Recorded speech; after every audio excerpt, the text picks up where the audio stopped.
ಚಿಂದಿ ಉಡಾಯಿಸೋ ಖಾರ ಬಣ್ಣ ರುಚಿಯನ್ನು ನೀಡುತ್ತದೆ. ಮೆಣಸಿನ ಪುಡಿ ಚಿಂದಿ ಉಡಾಯಿಸೋ ಖಾರ ಬಣ್ಣ ರುಚಿ. ರಾಜ್ಯದಲ್ಲಿ 3 ಶಂಕಿತ ಉಗ್ರರನ್ನ ಬಂಧಿಸಿದಂತ ಎನ್ಐಎ ಬೆಂಗಳೂರು ಕೋಲಾರದಲ್ಲಿ ಶಂಕಿತ ಉಗ್ರರ ಬಂಧನ ಆಗಿದೆ.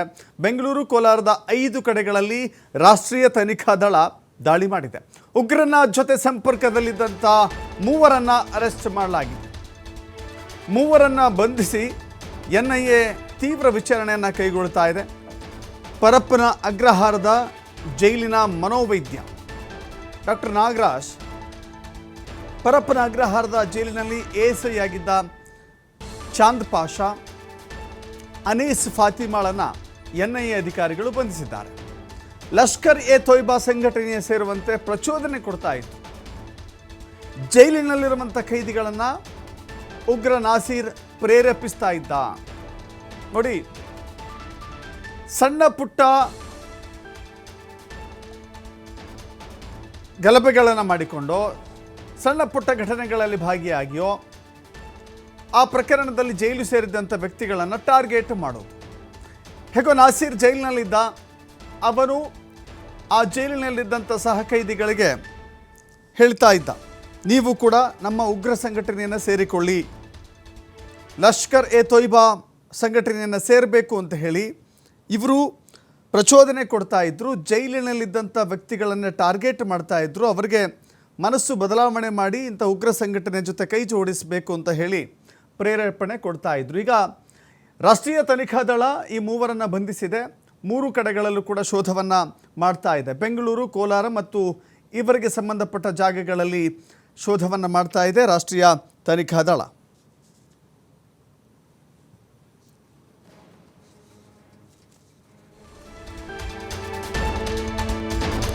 ಜೈಲಿನಲ್ಲಿ ಇದ್ದುಕೊಂಡೇ ಉಗ್ರ ಚಟುವಟಿಕೆಗಳ ಬಗ್ಗೆ ಪ್ಲಾನ್ ಮಾಡ್ತಾ ಇದ್ರು. ಭಯೋತ್ಪಾದನೆಯ ಬಗ್ಗೆ ಉಗ್ರ ನಾಸೀರ್ ಮೈಂಡ್ ವಾಶ್ ಮಾಡ್ತಾ ಇದ್ರು. ಮೈಂಡ್ ವಾಶ್ ಮಾಡೋದರಲ್ಲಿ ನಾಸೀರ್ ಎತ್ತಿದ ಕೈ ಅಂತೆ. ಹಲವರನ್ನ ಉಗ್ರ ಸಂಘಟನೆಗೆ, ಉಗ್ರ ಚಟುವಟಿಕೆಗಳಿಗೆ ಬಳಸಿಕೊಂಡಿದ್ದ ನಾಸೀರ್ ಜೈಲಿನಿಂದಲೇ ಯುವಕರ ತಂಡವನ್ನು ತಯಾರಿ ಮಾಡಿದ್ದ. ದಕ್ಷಿಣ ಭಾರತದಲ್ಲಿ ನಡೆದ ಹಲವು ಸ್ಫೋಟಕಗಳು ಅಥವಾ ಸ್ಫೋಟಗಳ ಹಿಂದೆ ಈ ಮಾಸ್ಟರ್ ಮೈಂಡ್ ವರ್ಕ್ ಮಾಡಿತ್ತು. 2008ರ ಸರಣಿ ಬಾಂಬ್ ಸ್ಫೋಟ, ಮಂಗಳೂರಿನ ಕುಕ್ಕರ್ ಬಾಂಬ್ ಸ್ಫೋಟ, ಶಿವಮೊಗ್ಗದ ಉಗ್ರ ಚಟುವಟಿಕೆ, ರಾಮೇಶ್ವರಂ ಕೆಫೆ ಬಾಂಬ್ ಬ್ಲಾಸ್ಟ್, ಹೀಗೆ ಅನೇಕ ಉಗ್ರ ಚಟುವಟಿಕೆಗಳು ನಮ್ಮ ರಾಜ್ಯದಲ್ಲಿ ಏನು ನಡೆದಿದ್ದಾವೆ, ಉಗ್ರರ ಸ್ಫೋಟಗಳೇನು ನಡೆದಿದ್ದಾವೆ, ಆ ಎಲ್ಲ ಸ್ಫೋಟಗಳ ಹಿಂದೆ ಈ ನಾಸೀರ್ ಕೆಲಸ ಮಾಡ್ತಾ ಇದ್ದ. ಈ ನಾಸೀರ್ ಮಾಸ್ಟರ್ ಮೈಂಡ್ ಆಗಿದ್ದ. ಹಲವು ಬಾಂಬ್ ಬ್ಲಾಸ್ಟ್ಗಳಲ್ಲಿ ನಾಸೀರ್ ಕೈವಾಡ ಇರೋದು ಗೊತ್ತಾಗ್ತಾ ಇದೆ. ಹೀಗಾಗಿ ಆತನನ್ನು ಬಂಧಿಸಿ ಅವನ ವಿರುದ್ಧ ಪ್ರಕರಣವನ್ನು ದಾಖಲಿಸಿಕೊಂಡು ತನಿಖೆಯನ್ನು ಚುರುಕುಗೊಳಿಸಿದೆ ರಾಷ್ಟ್ರೀಯ ತನಿಖಾ ದಳ. ಇದರ ಮೂಲಕ ಅವನ ಜಾಡು ಹಿಡಿದು ಹೊರಟಿದೆ. ಇವನ ಉಗ್ರ ಜಾಲ ಎಷ್ಟರ ಮಟ್ಟಿಗೆ ವ್ಯಾಪಿಸಿತ್ತು, ಇಷ್ಟೊಂದು ಕಾನೂನು ಬಿಗಿಯಾಗಿರುವಂಥ ಈ ಸಂದರ್ಭದಲ್ಲಿಯೇ, ಟೆಕ್ನಾಲಜಿ ಇಷ್ಟೊಂದು ಫಾಸ್ಟ್ ಆಗಿರುವಂಥ ಈ ಸಂದರ್ಭದಲ್ಲಿ ಹೇಗೆ ಅವನು ಪೊಲೀಸರಿಗೆ ಮೋಸ ಮಾಡ್ತಾ ಇದ್ದ, ಹೀಗೆ ಎಲ್ಲವೂ ಕೂಡ ಗೊತ್ತಾಗಬೇಕಾಗಿದೆ. ಜೈಲಿನಲ್ಲಿ ನಿಂತುಕೊಂಡೇ ವಿಧ್ವಂಸಕ ಕೃತ್ಯಗಳಿಗೆ ಪ್ಲಾನ್ ಮಾಡಿಕೊಳ್ತಾ ಇದ್ದ. ಸ್ಲೀಪರ್ ಸೆಲ್ಗಳ ಜೊತೆ ನಾಸೀರ್ಗೆ ಸಂಪರ್ಕ ಇತ್ತು. ಬೆಂಗಳೂರಿನಲ್ಲಿ ದೊಡ್ಡ ಮಟ್ಟದ ವಿಧ್ವಂಸಕ ಕೃತ್ಯಕ್ಕೆ ಸಂಚು ರೂಪಿಸ್ತಾ ಇದ್ದ. ಅದಕ್ಕಾಗಿಯೇ ಜೈಲಿನಲ್ಲಿದ್ದುಕೊಂಡು ಯುವಕರ ತಂಡವನ್ನು ಕಟ್ಟಿದ್ದ ಇವನು. ಮತ್ತಷ್ಟು ಮಾಹಿತಿ ನಮ್ಮ ಪ್ರತಿನಿಧಿ ಸಂತೋಷ್ ನೀಡ್ತಾರೆ. ಸಂತೋಷ, ರಾಜ್ಯದಲ್ಲಿ ಹಲವು ಕಡೆಗಳಲ್ಲಿ ಉಗ್ರರ ಕೃತ್ಯಗಳು ನಡೆದಿದ್ದಾವೆ. ರಾಮೇಶ್ವರಂ ಬಾಂಬ್ ಬ್ಲಾಸ್ಟೋ, ಮಂಗಳೂರಿನ ಕುಕ್ಕರ್ ಬಾಂಬೋ, ಹೀಗೆ. ಸೊ ಅದೆಲ್ಲದಕ್ಕೂ ಕೂಡ ಇವನ ಕೈವಾಡ ಇದೆ ಅಂತ ಹೇಳಿದ್ರೆ, ಹೇಗೆ ಅವನು ಈ ಕಾನೂನಿನ ಕಣ್ತಪ್ಪಿಸಿ ಇಂಥ ಉಗ್ರ ಚಟುವಟಿಕೆಗಳಲ್ಲಿ ತೊಡಗಿಕೊಂಡಿದ್ದ? ಆ ಸಂದರ್ಭದಲ್ಲಿ ಅನೇಕರನ್ನು ಅರೆಸ್ಟ್ ಮಾಡಿದಾಗಲೂ ಕೂಡ ಇವನು ಹೇಗೆ ಅದರಿಂದ ಎಸ್ಕೇಪ್ ಆಗಿದ್ದ? ಪ್ರಮುಖವಾಗಿ ಏನಂತ ಹೇಳಿದ್ರೆ, ಈ ಪ್ರಕರಣನ ನೋಡ್ತಾ ಹೋದ್ರೆ 2023 ಸಂದರ್ಭದಲ್ಲಿ ಏನು ದಾಳಿಯನ್ನಾಗುತ್ತೆ, ದಾಳಿಯನ್ನು ನಡೆದ ಸಂದರ್ಭ ಮಹತ್ವದ ಕಾರ್ಯಾಚರಣೆಯನ್ನ ಮಾಡಿರುತ್ತಾರೆ. ಬೆಂಗಳೂರಿನ ಕೊಲೆ ಪ್ರಕರಣಕ್ಕೆ ಸೇರಿದಂತೆ ಏನು ಜುನೈದ್, ಮೊಹಮ್ಮದ್, ಅರ್ಷದ್ ಖಾನ್, ಸುಹೇಲ್, ಫೈಜಲ್, ಜಾಹಿದ್, ತಬ್ರೇಜ್, ಮುದಾಸಿರ್ ಏನಿದ್ರು, ಈ ಅಷ್ಟು ಜನ ಬಂಧನವಾಗಿ ಇವರೇನು ಜೈಲ್ ಸೇರಿರ್ತದೆ. ಜೈಲ್ ಸೇರಿದಂತ ಸಂದರ್ಭದಲ್ಲಿ ಈ ಉಗ್ರ ನಾಸಿರ್ ಏನಿದ್ದಾನೆ, ಈಗಾಗಲೇ ಬಂಧನದಲ್ಲಿರುವಂತ ಈತ ಇವ್ರನ್ನ ಮೈಂಡ್ ವಾಶ್ ಅನ್ನು ಮಾಡುವಂತದ್ದು, ಜೈಲಿನಲ್ಲೇ ಇದ್ದುಕೊಂಡು ಇವ್ರನ್ನ ವಿಧ್ವಂಸಕ ಮತ್ತು ಭಯೋತ್ಪಾದನಾ ಕೃತ್ಯಗಳನ್ನ ಎಸಗಲಿಕ್ಕೆ ಬೇಕಾಗಿರೋ ರೀತಿಯಲ್ಲಿ ಎಲ್ಲಾ ರೀತಿಯ ಸಿದ್ಧತೆಗಳನ್ನು ಕೂಡ ಈತ ಅಲ್ಲಿ ಮೈಂಡ್ ವಾಶ್ ಅನ್ನ ಮಾಡಿ ಇವ್ರನ್ನ ರೆಡಿ ಮಾಡ್ತಾ ಇದ್ದ.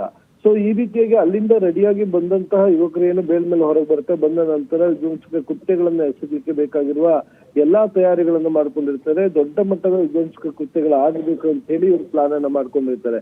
ಅದಕ್ಕಾಗಿ ಇವ್ರದೇ ಆದ ಬೇರೆ ಬೇರೆ ಹಂತದಲ್ಲಿ ತಯಾರಿಗಳನ್ನ ಮಾಡ್ಕೊಳ್ಳಾಗುತ್ತೆ. ಒಬ್ಬ ಹುಡುಗರನ್ನ ಹೈರ್ ಮಾಡ್ಕೊಳ್ತಾರೆ, ಇನ್ನೊಬ್ಬ ಏನು ನಾವು ಈ ನಿಷೇಧಿತ ಸಂಘಟನೆಗಳು ಅಂತ ಏನ್ ಹೇಳ್ತೀವಿ, ಲಷ್ಕರ್ ತಯ್ಯಬಾ ಇರ್ಬೋದು, ಈಗ ISIS ಇರ್ಬೋದು, ಬೇರೆ ಬೇರೆ ಸಂಘಟನೆಗಳ ಜೊತೆಗೆ ಏನು ಸಂಪರ್ಕಗಳು ಇರ್ತಾರೆ ಅಂತವ್ರಿಗೆ ಇಂತಹ ಯುವಕರನ್ನ ಯಾರು ಓದಿರ್ತಾರೋ ಚೆನ್ನಾಗಿ ಅಂತ ಯುವಕರುಗಳನ್ನ ಅಲ್ಲಿಗೆ ಇವರು ಕನೆಕ್ಟ್ ಮಾಡಿ ಕೊಡುವಂಥದ್ದು. ಅವರು ಟೆಕ್ನಿಕಲ್ ಆಗಿ ಬೇಕಾಗಿರುವಂತ ಎಲ್ಲಾ ರೀತಿಯ ಸಿದ್ಧತೆಗಳನ್ನು ಕೂಡ ಅವರು ಮಾಡಿಕೊಳ್ತಾರೆ.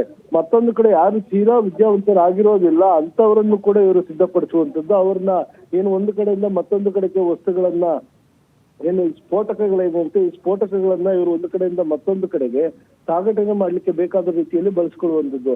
ಈ ರೀತಿಯಾಗಿ ಜೈಲಿನಲ್ಲೇ ಇದ್ಕೊಂಡು ಈತ ಇವ್ರಿಗೆ ಟ್ರೈನಿಂಗ್ ಕೊಟ್ರೆ, ಮತ್ತೊಂದು ಕಡೆ ಜೈಲಿನಲ್ಲೇ ಕೆಲಸ ಮಾಡುವಂತ ಏನು ಅಧಿಕಾರಿಗಳಿರ್ತಾರೆ ಅವರು ಇವ್ರಿಗೆ ಸಾಥ್ ಕೊಟ್ಟಿರುವಂತದ್ದು ನಿಜಕ್ಕೂ ಕೂಡ ಇದು ದುರದೃಷ್ಟಕರ ಅಂತಾನೆ ಹೇಳ್ಬೇಕಾಗತ್ತೆ. ದೇಶ ವಿರೋಧಿ ಚಟುವಟಿಕೆಗಳಲ್ಲಿ ಕೂಡ ಅವರು ಭಾಗಿಯಾಗಿರುವಂತದ್ದು. ಮೊಬೈಲ್ ಫೋನ್ಗಳನ್ನ ಕೊಟ್ಟಿದ್ದಿರ್ಬೋದು, ಅಲ್ಲಿ ಕೆಲಸ ಮಾಡುವಂತ ಡಾಕ್ಟರ್ ಏನಿದ್ದಾರೆ ಆತ ಇರ್ಬೋದು.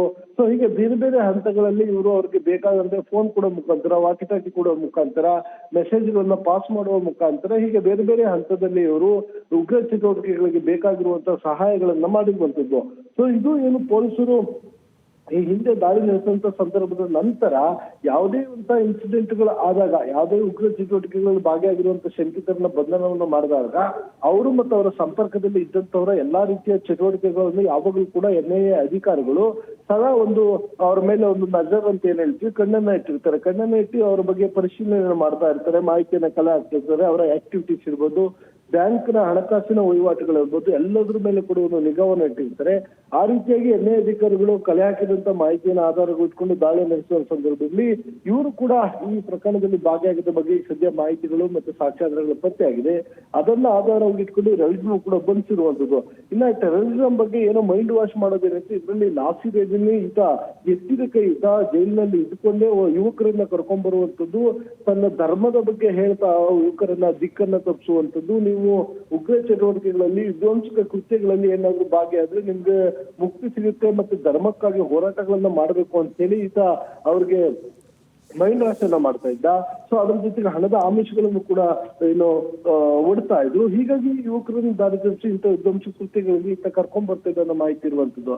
ಈಗ ಅಷ್ಟೇ ಅಲ್ಲದೆ ಸೋಷಿಯಲ್ ಮೀಡಿಯಾಗಳ ಮುಖಾಂತರ, ಅಂದ್ರೆ ಎಲ್ಲೋ ವಿದೇಶದಲ್ಲಿ ಕೂತ್ಕೊಂಡು ಇಲ್ಲಿರುವ ದೇಶದಲ್ಲಿ ಇಲ್ಲ ರಾಜ್ಯದಲ್ಲಿರುವಂತ ಯುವಕರುಗಳೇನಿರ್ತಾರೆ ಅಂತವ್ರನ್ನ ಸಂಪರ್ಕವನ್ನು ಮಾಡುವಂಥದ್ದು, ಅವ್ರ ಜೊತೆ ಚಾಟ್ ಮಾಡುವಂಥದ್ದು, ಹಂತ ಹಂತವಾಗಿ ಅವರನ್ನ ಮೈಂಡ್ ವಾಶ್ ಅನ್ನ ಮಾಡಿ ISI ಇರ್ಬೋದು, ನಿಷೇಧಿತ ಸಂಘಟನೆಗಳಿಗೆ ಸೇರ್ಕೊಳ್ಳುವಂತೆ ಇವ್ರಿಗೆ ಪ್ರೇರೇಪಣೆಯನ್ನ ಮಾಡ್ತಾರೆ. ಅದರ ಜೊತೆಗೆ ಈ ಒಂದು ಸ್ಫೋಟಗಳನ್ನ ಮಾಡ್ಲಿಕ್ಕೆ ಬೇಕಾಗಿರುವಂತ ಮಾಹಿತಿಗಳಿರ್ಬೇಕು. ಯಾವತ್ತು, ಎಲ್ಲಿ, ಯಾವ ಸಂದರ್ಭದಲ್ಲಿ, ಯಾವ ರೀತಿಯಾಗಿ ಇವರು ಸ್ಫೋಟವನ್ನ ಮಾಡಬೇಕು, ಅದಕ್ಕೆ ಬೇಕಾಗಿರೋ ಮಾಹಿತಿಗಳೇನು, ಫೋಟೋಗಳಿರ್ಬೋದು, ಲೊಕೇಶನ್ಸ್ಗಳಿರ್ಬೋದು, ಯಾವ ರೀತಿಯಾಗಿ ಇವರು ಹೋಗ್ಬೇಕಾಗುತ್ತೆ, ಬರ್ಬೇಕಾಗುತ್ತೆ, ಏನಾದ್ರು ಓನ್ ವೆಹಿಕಲ್ಗಳನ್ನ ಯೂಸ್ ಮಾಡಿದ್ರೆ ಸೊ ಅದು ಒಬ್ರಿಗೆ ಸಂಕಷ್ಟಗಳನ್ನು ತಂದಿಡ್ಬೋದು. ಈ ಕಾರಣಕ್ಕಾಗಿ ಪಬ್ಲಿಕ್ ಟ್ರಾನ್ಸ್ಪೋರ್ಟ್ ಗಳನ್ನ ಇವ್ರು ಬಳಸಬೇಕಾಗುತ್ತೆ. ಹೋಗುವಂತ ಸಂದರ್ಭದಲ್ಲಿ ಎಲ್ಲೂ ಕೂಡ CC ಕ್ಯಾಮ್ರಾಗಳಿಗೆ ಗೊತ್ತಾಗ್ಬಾರ್ದು. ಈ ರೀತಿಯಾಗಿ ಹಂತ ಬೇರೆ ಬೇರೆ ಹಂತಗಳಲ್ಲಿ ಇವ್ರಿಗೆ ಟ್ರೈನಿಂಗ್ ಅನ್ನ ಕೊಡ್ಲಾಗುತ್ತೆ. ವೆಲ್ ಟ್ರೈನ್ಡ್ ಆಗಿ ಬಂದಂತಹ ಏನು ಶಂಕಿತ ಉಗ್ರರುಗಳೇನಿರ್ತಾರೆ ಅವ್ರು ಬಂದು ಈ ರೀತಿಗೆ ಬಾಂಬ್ ಬ್ಲಾಸ್ಟ್ ಅನ್ನು ಮಾಡೋದು. ನಾವು ಇತ್ತೀಚೆಗಷ್ಟೇ ರಾಮೇಶ್ವರ ಕೆಫೆಯಲ್ಲಿ ಬಾಂಬ್ ಬ್ಲಾಸ್ಟ್ ಆಗಿತ್ತು, ಆ ಪ್ರಕರಣಗಳು ನೋಡಿದ್ವಿ. ಬರುವಂತ ಸಂದರ್ಭದಲ್ಲಿ ಎಲ್ಲೂ ಕೂಡ ಅವರ ಐಡೆಂಟಿಟಿ ರಿವೀಲ್ ಆಗ್ಬಾರ್ದು ಅನ್ನೋ ಕಾರಣಕ್ಕಾಗಿ ಕ್ಯಾಪ್ ಗಳನ್ನ ಹಾಕಿರ್ತಾರೆ, ಮುಖಕ್ಕೆ ಮಾಸ್ಕ್ ಗಳನ್ನ ಹಾಕೊಂಡಿರ್ತಾರೆ, ಮೇಲೆ ಪುಲ್ಲೋವರ್ಗಳನ್ನ ಹಾಕೊಂಡಿರ್ತಾರೆ, ಬ್ಯಾಗ್ ಹಾಕಿದ್ರೆ ಯಾರೋ ಒಬ್ಬ ಸಾಮಾನ್ಯವಾಗಿ ವ್ಯಕ್ತಿ ನಡ್ಕೊಂಡು ಹೋಗೋ ರೀತಿಯಲ್ಲಿ ಹೋಗ್ತಾರೆ. ಮತ್ತೆ ಅಲ್ಲಿ ಅವರ ಕೆಲಸ ಆದ ನಂತರ ದೃಶ್ಯ ಸಂಪೂರ್ಣವಾಗಿ ಚೇಂಜ್ ಮಾಡಿ ಅಲ್ಲಿಂದ ಎಸ್ಕೇಪ್ ಆಗುವಂಥದ್ದು. ಸೊ ಈ ರೀತಿಯಾಗಿ ಹಂತವಾಗಿ ಈತನು ಕೂಡ ಅವ್ರಿಗೆ ಟ್ರೈನಿಂಗ್ ಅನ್ನ ಕೊಡ್ತಾ ಇದ್ದ ಮಾಹಿತಿಗಳಿರುವಂತದ್ದು.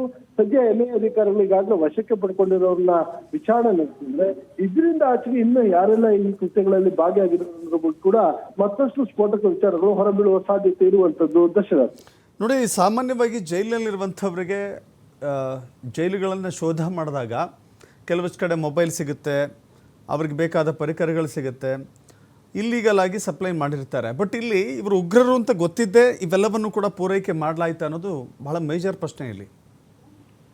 ಖಂಡಿತವಾಗಿ ದಶರಥ್, ಏನಂತ ಹೇಳಿದ್ರೆ ಇಂತಹ ಪ್ರಕರಣಗಳನ್ನ ಗಮನಿಸ್ತಾ ಹೋದಂತ ಸಂದರ್ಭದಲ್ಲಿ ಒಂದು ಧರ್ಮ ಜಾತಿ ಇವೆಲ್ಲವನ್ನು ನೋಡ್ತಾರೆ. ಅವ್ರದೇ ಸಮುದಾಯದ ಯುವಕರುಗಳನ್ನು ಫಸ್ಟ್ ಇವರು ಜೊತೆಗೆ ಏನೋ ಸೆಳೆಯುವಂಥದ್ದು. ಇಲ್ಲಿ ನಾವು ಚಾಂದ್ ಪಾಷಾ ASI ಅನ್ನ ನೋಡಿದಾಗ ಆತನು ಕೂಡ ಅವ್ರದೇ ಸಮುದಾಯಕ್ಕೆ ಸೇರಿರ್ತಾನೆ. ಸೊ ಅವರ ಮುಖಾಂತರವಾಗಿ ಅಲ್ಲಿ ಕೆಲಸ ಮಾಡುವಂತ ಮನೋವಿದ್ಯೆ ನಾಗರಾಜ್ ಇರ್ಬೋದು, ಅವರ ಸಹಾಯ ಇರಬೇಕು, ಅನೀಶಾ ಇರ್ಬೋದು. ಸೊ ಅವರೆಲ್ಲರೂ ಕೂಡ ಹಂತ ಹಂತವಾಗಿ ಅವ್ರನ್ನ ಇವ್ರಿಗೆ ಬೇಕಾದ ರೀತಿಯಲ್ಲಿ ಮೈಂಡ್ ವಾಶ್ ಅನ್ನ ಮಾಡಿ ಸಿದ್ಧತೆಯನ್ನ ಮಾಡ್ಕೊಳ್ಳುವಂಥದ್ದು, ಯಾವ ರೀತಿಯಾಗಿ ಇವ್ರಿಗೆ ಸಹಾಯವನ್ನ ಮಾಡಬೇಕು, ಅದಕ್ಕೆ ಹೇಗೆ ಪ್ರೇರೇಪಿಸಬೇಕು ಅನ್ನೋದನ್ನ ಪ್ರೇರೇಪಿಸ್ತಾರೆ.